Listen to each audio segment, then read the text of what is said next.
Hola, gracias por acompañarnos. Soy Hernán Moret y con Jorge Chivo hacemos Tiempo Presente, que es un ciclo de entrevistas que aborda los últimos 50 años de la historia a la luz de libros escritos por periodistas. Y tenemos a Maxi Montenegro con Es la economía estúpido, que es la historia secreta de las decisiones, trampas y falacias del kirchnerismo. ¿Te acordás algo del libro, Maxi? Sí, me acuerdo, y sobre todo porque yo creo que en el kirchnerismo, en los 12 años de kirchnerismo, en la etapa de Néstor Kirchner, en primer gobierno, primero y segundo gobierno de Cristina, hay dos etapas bien distintas.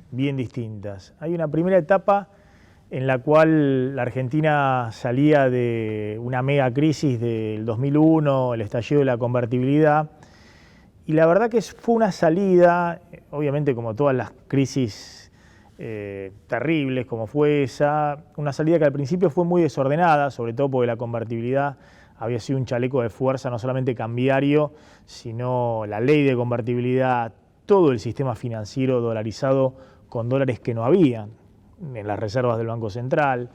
Entonces, todo un problema enorme que no solamente significó la devaluación y la suba del dólar de 1 a 4 pesos primero, es decir, una suba del 300%, sino también la quiebra prácticamente del sistema bancario si no se iba a una pesificación forzosa. Es decir, se arrastraba a todos los bancos en la caída. ¿Hay paralelos de esa situación con la de hoy? No. Justamente es muy interesante lo que vos planteás, porque la única lección que quedó en pie, y después vamos a hablar de otras que se habían aprendido y después se desandaron, pero la única lección que quedó en pie de esa megacrisis del 2001-2002 fue que la Argentina, uno, no podía tener más tipo de cambio fijo, atado por ley, y dos, que no podía haber descalce de monedas en el sistema bancario. Es decir, primero, no se podía recrear la ficción de que el Banco Central iba a respaldar 1 a 1 al dólar. Básicamente porque no había los dólares suficientes en las reservas. Solo se respaldaba la base monetaria, porque después estaban una enorme cantidad de depósitos bancarios que no tenían ningún respaldo en dólares, eran argendólares. Cuando la gente empezó a correr con esos depósitos contra el dólar, no estaban los dólares. Y la segunda cosa es que esos depósitos se habían prestado en dólares. Entonces, la gran diferencia hoy es que no hay descalce de monedas en el sistema bancario. El dólar ha subido en la última década, no sé, Cristina se va con un dólar oficial en el 2015 de 9,80, un dólar paralelo de 15 pesos. Macri se va del gobierno con un dólar único a 60 pesos. Tenemos hoy un dólar oficial 150 pesos y un dólar libre financiero de 300 pesos, y no hay un solo banco que en la última década haya tenido ninguna dificultad para devolver depósitos en dólares. ¿Por qué? Porque los depósitos en dólares, hay gente que todavía confía en el sistema bancario y en vez de tenerlo en una caja de seguridad o en el colchón o en el exterior, lo pone en una caja de ahorro en dólares, un plazo fijo en dólares que no rinden nada, pero es para tenerlo por comodidad en el banco. Eso se presta a sectores exportadores, es decir, que venden en el exterior, cobran dólares y está totalmente calzado el sistema. Entonces, cuando empezó una corrida muy grande sobre los depósitos en dólares en el segundo gobierno de Cristina, se fueron la mitad de los depósitos en dólares, había 30.000, se fueron 15.000, o cuando volvió a haber una corrida muy grande después de las PASO del 2019, que se fueron de nuevo la mitad, había 33.000 y quedaron 16.000, ya en el gobierno de Macri, pero cuando gana Alberto Fernández, una corrida enorme, ni un solo banco tuvo dificultad para que la gente tuviera su depósito en dólares. Básicamente porque lo que hicieron los bancos inmediatamente es cancelar rápidamente los créditos de los exportadores. Le dijeron, devolveme los dólares rápidamente, precancelame, y los exportadores, cuando se devalúa, tienen más competitividad y mejor posibilidad de colocar los productos en el exterior, o sea que tenían los dólares. Y esa es la única lección, creo, que se ha mantenido en pie, felizmente, en todas las administraciones, ya sea del kirchnerismo, del peronismo o del gobierno de Macri, ¿no? El tema de no jugar más a este tema de que tengo un sistema bancario dolarizado y que la Argentina puede tener préstamos en dólares como si fuera el primer mundo. Así que la situación actual sería muy distinta desde que vos saliste de la facultad hoy, no tenés un antecedente. Esta situación con inflación, habría que irse hasta el Rodrigás o algo así, claro, digamos, ¿no? Por eso, digo, esa es una virtud de la situación actual, mirando en retrospectiva lo que pasó en el pasado reciente. Después, todas las cosas que uno ve de la macroeconomía actual son cosas que se han debilitado brutalmente en los últimos 15 años.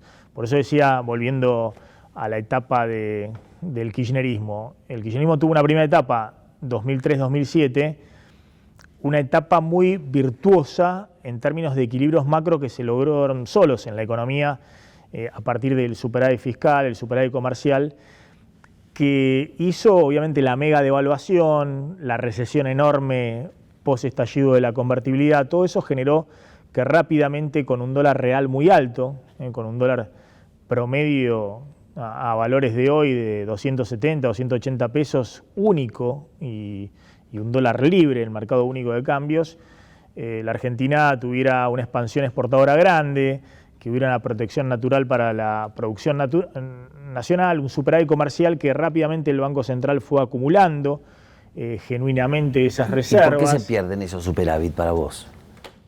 Bueno, por eso, esa situación además se complementaba con otra situación que también era virtuosa, el segundo pilar, que era el superávit fiscal, porque obviamente la devaluación generó 40% de inflación en un año y había una mega recesión y mucho desempleo, entonces, y no había ninguna cláusula de indexación ni salarial ni en el Estado, ni en las jubilaciones, ni nada, entonces el Estado inmediatamente pasó a tener superávit fiscal, porque obviamente la recaudación se indexó por la inflación y de los gastos no estaba ninguno indexado. Pero ¿por qué se pierde esos dos pilares que fueron la base del modelo económico del primer kirchnerismo, del gobierno de Kirchner, que le permitió generar una cantidad de empleo enorme? La Argentina llegó a tener en la crisis 27%, 20 y pico por ciento de desocupación, y eso bajó drásticamente, llegó a tener niveles de pobreza de 54% y bajaron a la mitad. Pero bueno, eso empezó de alguna manera a resquebrajarse cuando en la Argentina reaparece la inflación. Es decir, durante 2003, 2004, 2005 había tasa de inflación de un dígito en la Argentina. Lo que uno quisiera y que después siguieron haciendo todos los países latinoamericanos, es decir, un tipo de cambio libre, flexible, muchas reservas en el Banco Central y baja inflación. Eso es un modelo que todos los países de la región lo continuaron. De hecho, hoy no tienen ningún problema ni de reserva, ningún problema, ni Perú, ni Chile, ni Brasil, ni Bolivia, ni Paraguay, Colombia. Son todos países que tienen muchas reservas en el Banco Central. Están llenos de dólares en el Banco Central. Hay toda una discusión de los economistas, ¿para qué tantos dólares? Por las dudas, ¿no? Como había un economista, Maschub, que había escrito un paper, el guardarropa de la señora Maschub. Entonces, que planteaba esto, si no era una dilapidación de recursos tener tantos dólares en el Banco Central. Bueno, esos países aprendieron que era bueno acumular esos dólares justamente para fortalecer sus monedas y evitar cambios drásticos en el humor social, crisis políticas, shocks externos que pudieran significar una corrida y una devaluación violenta. O sea, tienen bancos centrales muy fuertes. Y el segundo elemento que todos los países conservaron es, bueno, la idea también de un banco central independiente, políticas más o menos prudentes desde el punto de vista fiscal. Algunos países no tanto, por ejemplo Brasil no lo conservó, pero aún así logró crear una moneda. Bueno, todas cosas que Argentina no logró. Es decir, a fines de los 90 uno veía que todos los países en Latinoamérica tenían los problemas que después persistió en la Argentina: la dolarización, la falta de una moneda confiable, inflación y demás. Todos los países tuvieron, de Latinoamérica, salvo Venezuela, dos décadas largas de expansión, de crecimiento, con tasas de inflación de un dígito y acumulación de reserva del Banco Central. Bueno, es toda una discusión por qué Argentina, que hizo ese camino muy breve, 3, 4 años después dilapidó absolutamente. Y como una política de Estado, ¿no? Porque en definitiva, no solo Cristina, sino que el gobierno de Macri y el de Alberto siguieron de alguna manera en el mismo camino, ¿no? ¿O hubo diferencias entre los tres gobiernos? Sí, yo creo que el kirchnerismo, cuando vuelve la inflación, que volvió la inflación a niveles del 25% anual, 20-25% anual a partir del año 2007, hay distintas causas por qué vuelve la inflación, más allá de también en 2006, 2007, un shock de precios de alimentos, pero básicamente tiene que ver con que empieza a haber algunos desequilibrios evidentes en la economía. Pero de todas maneras, en ese momento, al volver la inflación, empiezan a haber los problemas crónicos de la economía argentina, es decir, se atrasa el tipo de cambio frente a la inflación. Eso hace perder competitividad al sector externo, eso genera que vos puedas generar menos dólares en el sector externo, y todo eso empieza a resquebrajar ese modelo de superávit comercial, superávit fiscal.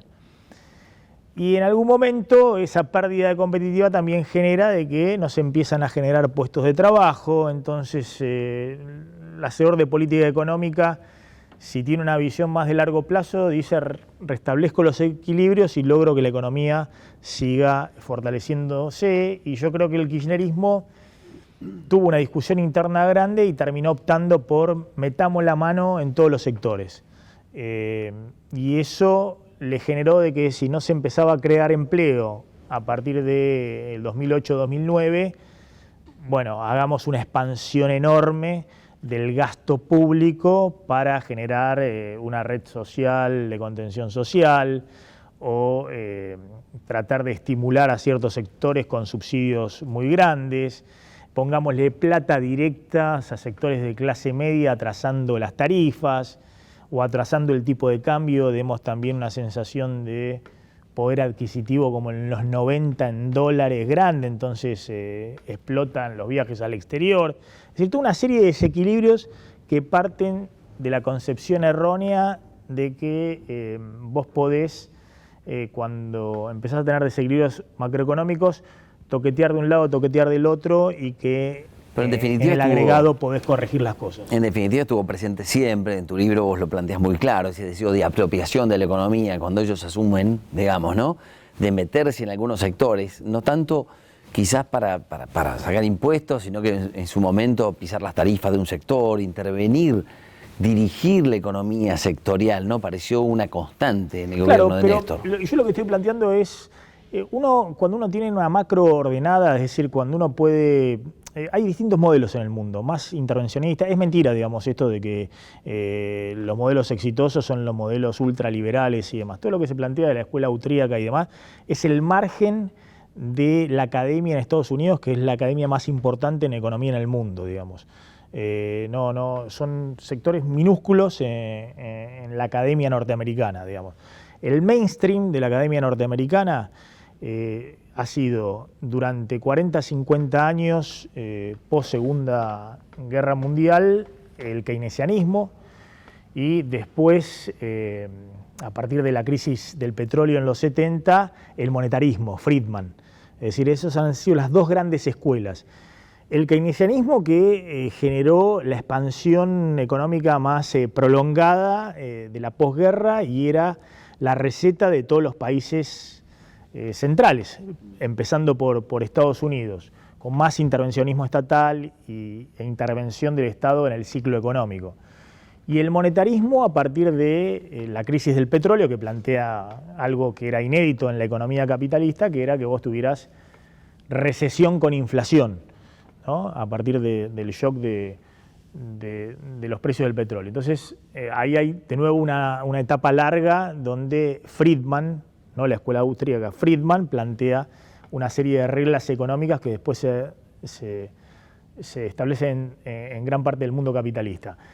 Después, con la crisis del 2008, empieza a rediscutirse de nuevo el resurgimiento del neokeynesianismo, la nueva economía clásica, es decir, la necesidad de que el Estado tenga más intervención. No solo acá, sino que en todo el mundo. No, en el mundo. Es decir, la máxima intervención del Estado en la economía se produce en la crisis del 2008 con Bush, hijo, está claro. Es un republicano, después continuado. Pero ellos no tuvieron el mismo efecto inflacionario que nosotros. Claro, no, pero lo que digo es que ahí hay un salvataje enorme, brutal, del Estado, de los bancos, para garantizar que la economía no caiga como en la década del 30 en una mega recesión y una transferencia de ingresos muy grande.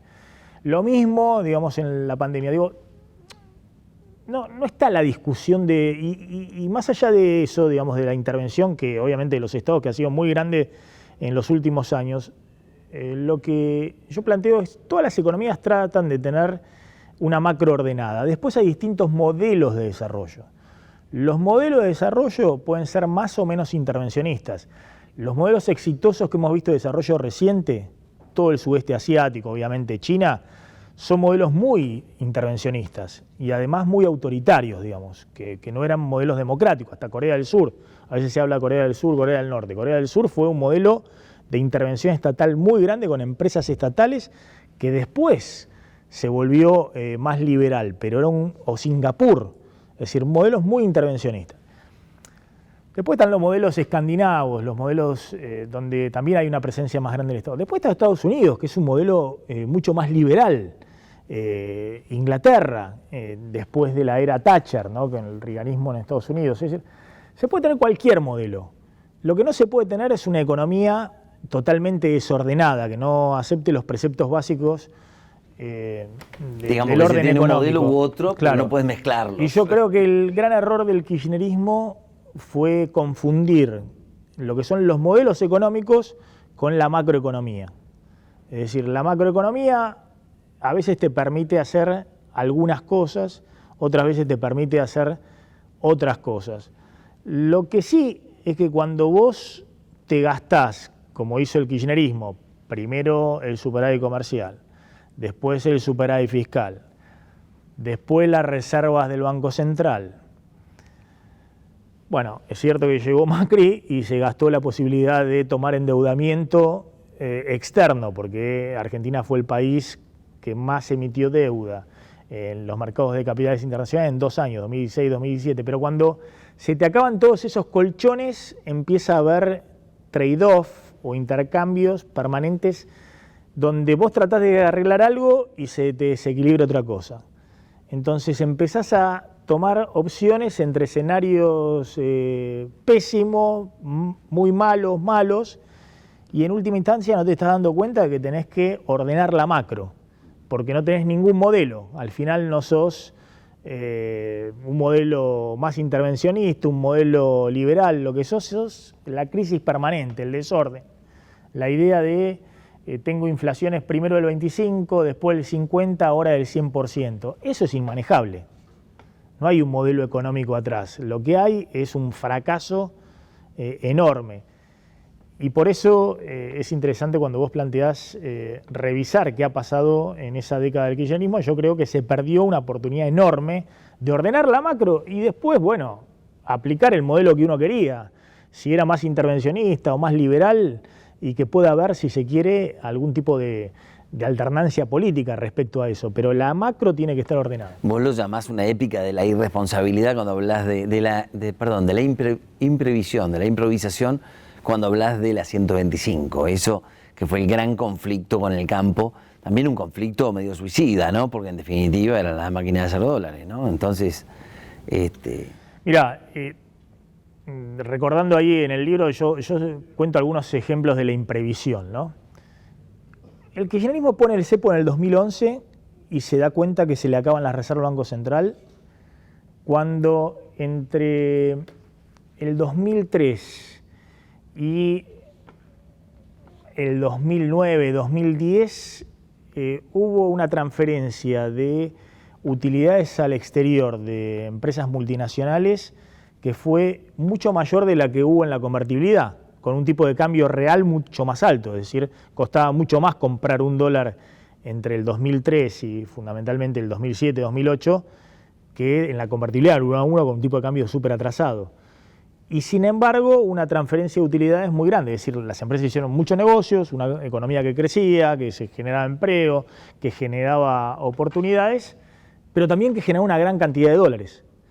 Y eso se pudo transferir libremente al exterior, es decir, no había un modelo atrás de alguien que decía esto hay que controlarlo. Pero no lo vieron un problema porque sobraban los dólares en la Argentina.